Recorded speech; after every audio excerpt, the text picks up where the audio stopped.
دوستو آج کا امپورٹنٹ ورڈ ہے اپالوجی۔ اپالوجی کا کیا مطلب ہوتا ہے؟ آئیے سیکھتے ہیں آج کی اس ویڈیو میں۔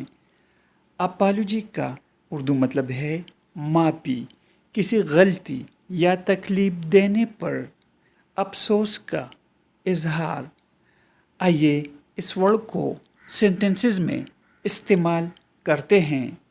I gave him an apology۔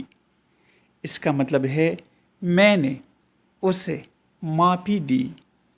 Her apology was sincere۔